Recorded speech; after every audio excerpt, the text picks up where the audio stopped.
Bruh, we be making deals today. I be coming into the office like,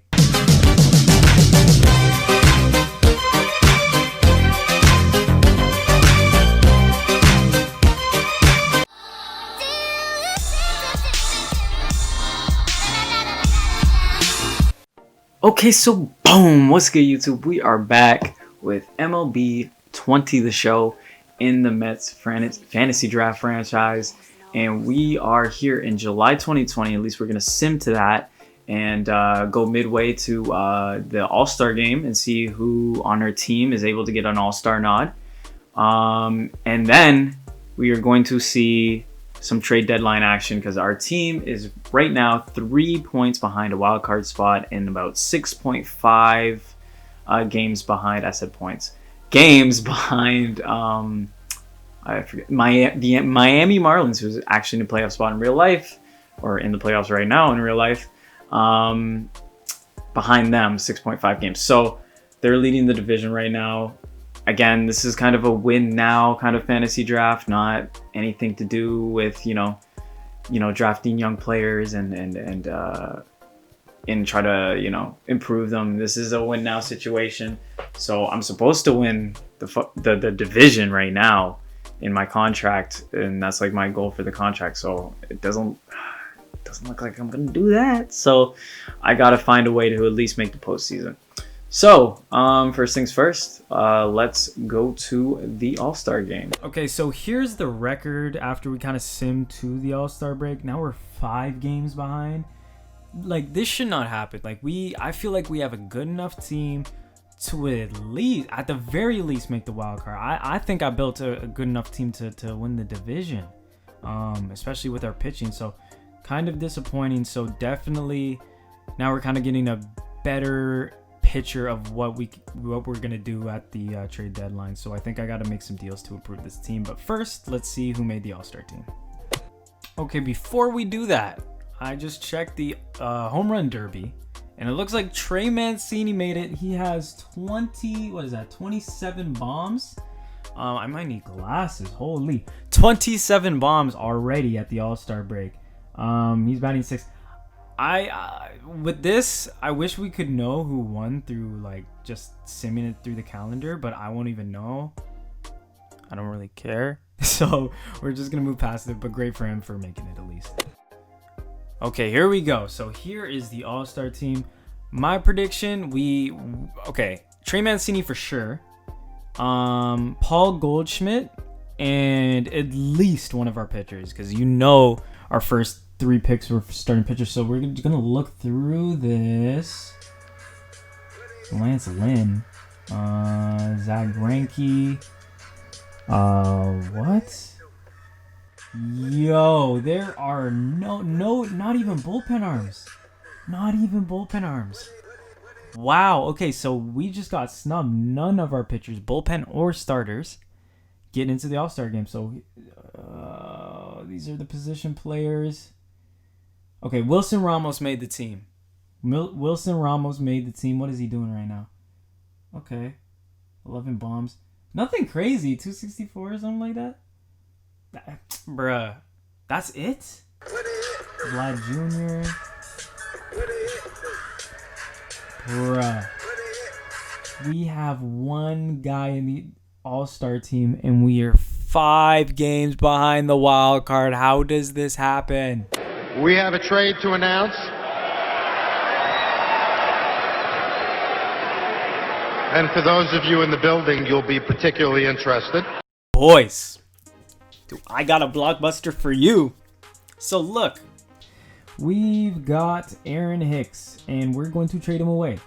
Raymond Urias and Drew Pomeranz are going to go the other way as well. And we're going to bring on Brian Reynolds and Kyle Seager. Hicks, he was doing okay. He was actually doing decent, but we just need another consistent bat in the lineup, and this is what we get with Brian Reynolds. So take a look. Okay, so first things first, Kyle Seager. Now you would think that he might be like a cap dump or just there to make the trade go through because they don't want him anymore. But that is definitely not the case. If you take a look at his numbers, bruh, 260 plus, 20 plus home runs, man. Lefty bat in the lineup, and we needed a consistent bat, and that's why Bryan Reynolds is in the trade. But you know what? Kyle ain't that bad neither. He is not that bad either. So, so he's definitely in the deal. And you know what? I think he's gonna start over Gio Urshela, because right now Gio is probably our worst batter overall right now in the lineup, unfortunately. Even though he's one of our better overall position players in the lineup.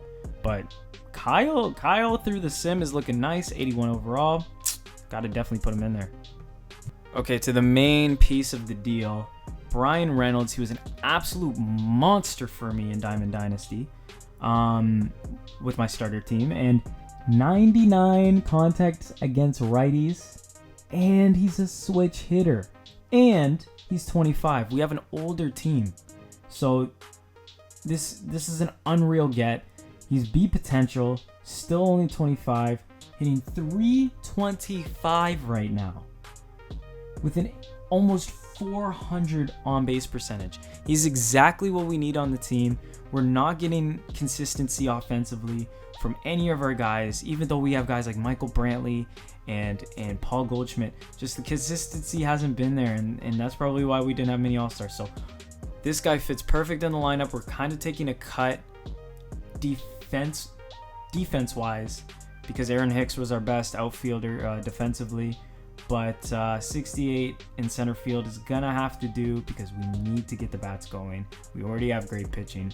So Bryan Reynolds is literally the perfect player to bring onto the team. So let's go get this deal done, boys. Okay. I'm an absolute legend for this one. So Jay Bruce, who's been hitting 101 for us, we are going to spin him for Iglesias, an 80 overall reliever. He's a closer, but we're going to put him in the reliever spot for now. Doesn't have the world's best ERA, but our bullpen's kind of struggling a little bit. So to get an 80 overall reliever that I could probably lock up for longer term in the off season. He has 2 years on his contract. My bad. So this is great. So this is even better. So yeah, just having him on the team is just huge because we're really struggling. So we can send one of the struggling relievers down and basically get him for free, because Jay Bruce has been absolutely selling me because he's 101 hitting. He's coming off the bench, just pooping the bed. So this is great. This is great. I will take this any day of the week. And lastly, since we traded Drew Pomeranz in that first trade, we're kind of missing lefties in the bullpen. And what we're going to do is get a lefty, not only just because he's a lefty, but he's rocking a 1.5 basically ERA on us. So that's Justin Wilson there.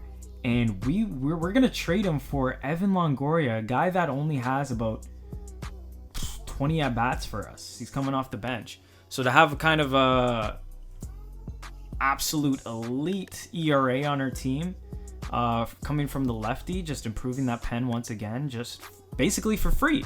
Basically for free again. Guys,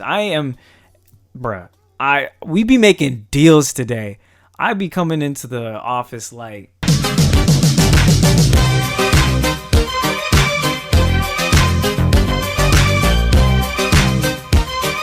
So yeah, this is what we're gonna do. We're going to get 2 B prospects as well.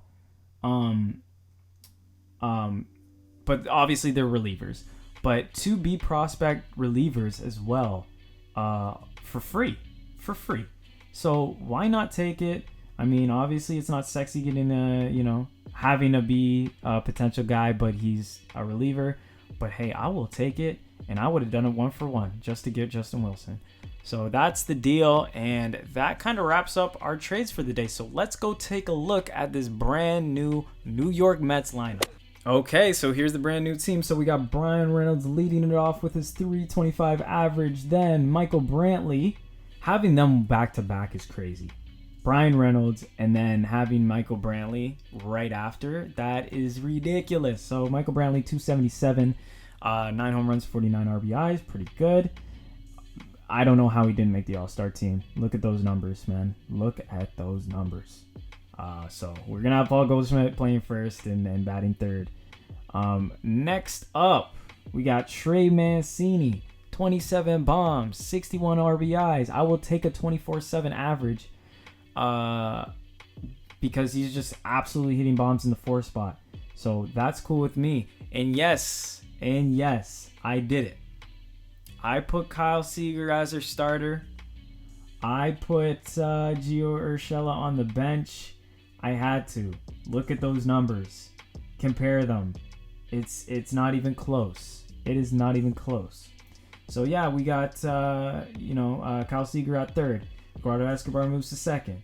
24 bombs, 56 RBIs, a 2.47 average, just like Trey Mancini.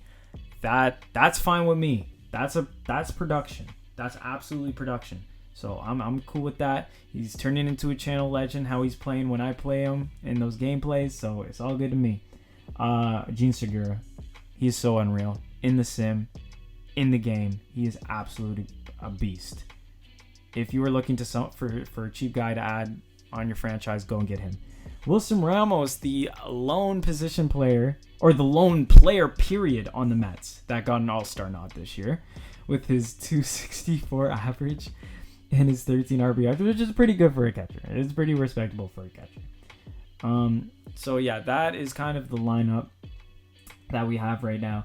And obviously on the right side, we didn't see this trade, but it was just we just pulled together like a prospect or two to get Mark Hanna from, I don't know, I was going to say the A's because that's what he's on in real life. But yeah, just basically to replace the fallen legends of a Evan Longoria and a Jay Bruce. And he's been super productive, as you see Gio on the bench there. But Mark Hanna has had a good season. He's in like 260, about 16 home runs. So it looks like he was actually starting, but we're going to put him on the bench because there's nowhere where to really put him, and he can't field that great. So he's just there to be a super sub for us. So that's the lineup. It looks much better. So let's move on to the pitching. Let's get it. Okay, so here is the pitching. So obviously we got our ace, who's not playing like our ace right now, to be honest. 433 average, not that great. These were my first two selections too in the draft, and they're not really performing. And usually in the sim, if you got good pitching, it goes well, and that was my mantra. But I'm looking like an idiot right now. But 404 from Jack Flaherty. Then we got Patrick Corbin, who's actually doing really well. And then Alex Wood at the end, that's actually doing pretty well. So our last 3 guys have ERAs of 3 and are doing really well. Kenta Maeda, he has a ERA of 3 as well. So it's just, it'll come together. Hopefully it just comes together for this last little run. I mean, 5 games is a lot, but I think this team could do it, especially the new and improved one. All right, here's the new and improved bullpen. So we added Justin Wilson with his 1.50 ERA, and also Jake Diekman's doing great. So the lefties are kind of carrying the bullpen. Here's Iglesias as well, 3.41. Not lighting up the world like I said before, but definitely an upgrade from what we had, because this is kind of what we have to work with. We have stars like Dylan Betances that just have 4.62 ERAs for no reason. 99 break, 92 velocity doesn't mean anything right now. So Brandon Workman's doing okay, but not good enough for my closer. He's almost a 4 ERA. So I think things are going to get together, especially offensively. So we will catch you in the next episode. That is it for the deals. I think we did okay. I think this is really going to propel our team. I really do. So catch up to the next episode, which is going to be the last episode until the postseason. Hopefully we make it. I hope we do, because I don't want to go into year number 2 just thinking, crap. So, so catch you in the next one.